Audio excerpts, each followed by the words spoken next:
Bismillahirrahmanirrahim. Assalamualaikum warahmatullahi wabarakatuh. Salam sejahtera untuk kita semua. Yang saya hormati dan banggakan, Ketua Umum Aspesindo yang juga Bupati Penajam Pasir Utara, Saudara Abdul Ghafur, Sekjen Aspesindo yang juga Bupati Nias, Saudara Sokiatullah Lauli, para anggota Aspesindo yang juga kepala daerah, kepulauan, dan pesisir di seluruh Indonesia, Bapak Ibu hadirin yang berbahagia. Pertama-tama marilah kita panjatkan puji syukur kehadirat Allah Subhanahu wa taala karena atas rahmat dan karunia-Nya kita masih diberi kesempatan untuk bertemu dalam keadaan sehat walafiat. Saya sampaikan terima kasih kepada para pengurus Aspesindo yang memberi kesempatan kepada saya untuk ikut menyumbangkan pikiran dan pendapat dalam musyawarah nasional kedua Asosiasi Pemerintah Daerah, Kepulauan, dan Pesisir seluruh Indonesia yang mengambil tema membangun Indonesia dari pinggiran.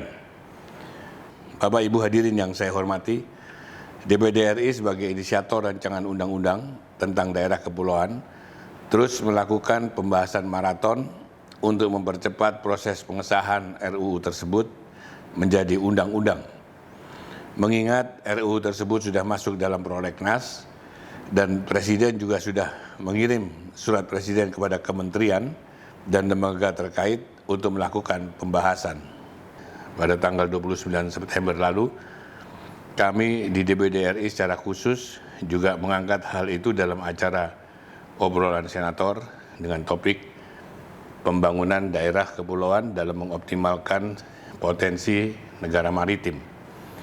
Sedangkan kemarin tanggal 6 Oktober saya membuka high level meeting para gubernur provinsi daerah kepulauan dengan tema membangun solidaritas untuk percepatan pembahasan dan pengesahan RUU tentang daerah kepulauan. Dan hari ini saya juga hadir secara virtual di acara Munas kedua Aspesindo.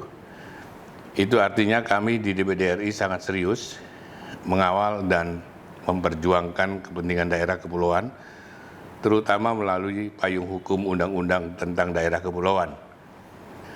Karena DPD RI memandang bahwa Undang-Undang Nomor 23 Tahun 2014 tentang pemerintah daerah belum memenuhi asas kepastian hukum dalam konteks pengelolaan wilayah laut dan penyelenggaraan pemerintahan di wilayah kepulauan.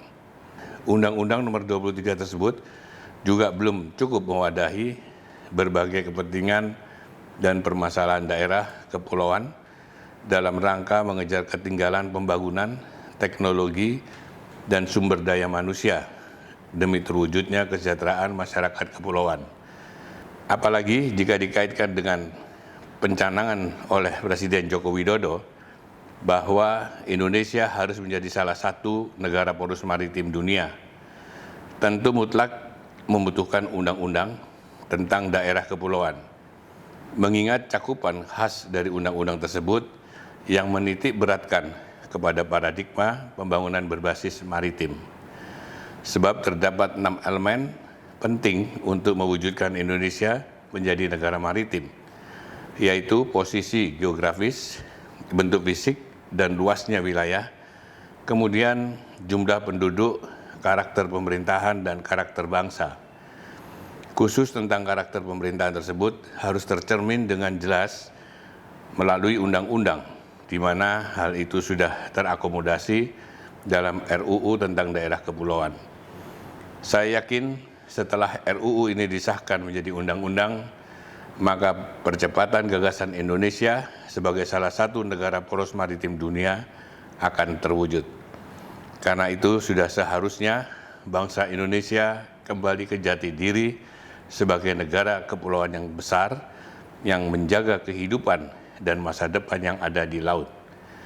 Indonesia juga harus bisa memainkan perannya yang lebih besar sebagai negara yang berada di posisi strategis di antara dua samudra, yaitu Samudra Hindia dan Samudra Pasifik, baik secara geografis, geostrategis, dan ekonomis.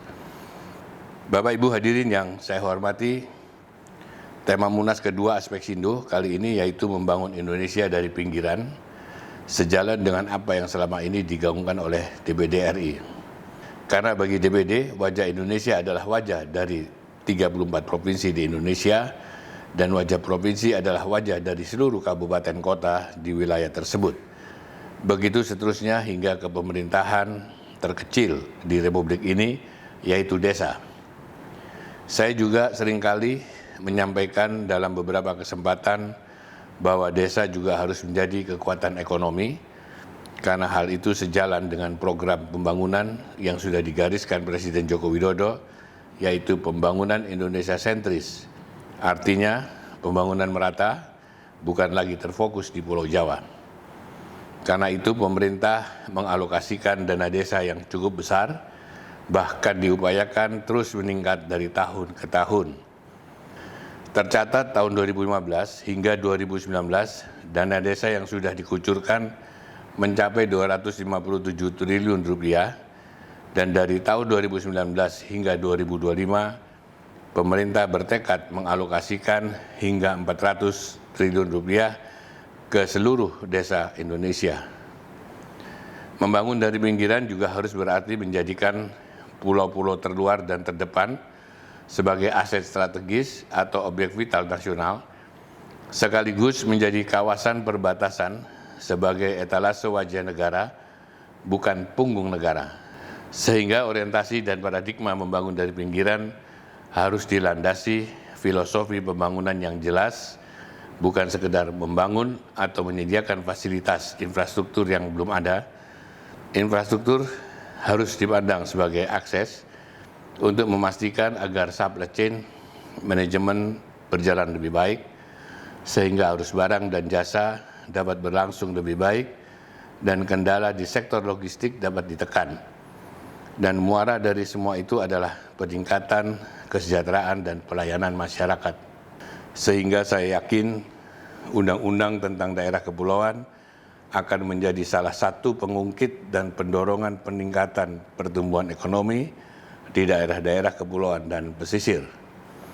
Akhir kata, selamat menggelar Musyawarah Nasional kedua Aspeksindo. Semoga menghasilkan rekomendasi dan program kerja yang dapat mempercepat dan mendorong kemajuan daerah kepulauan dan pesisir. Wabillahi taufiq wal hidayah. Wassalamualaikum warahmatullahi wabarakatuh.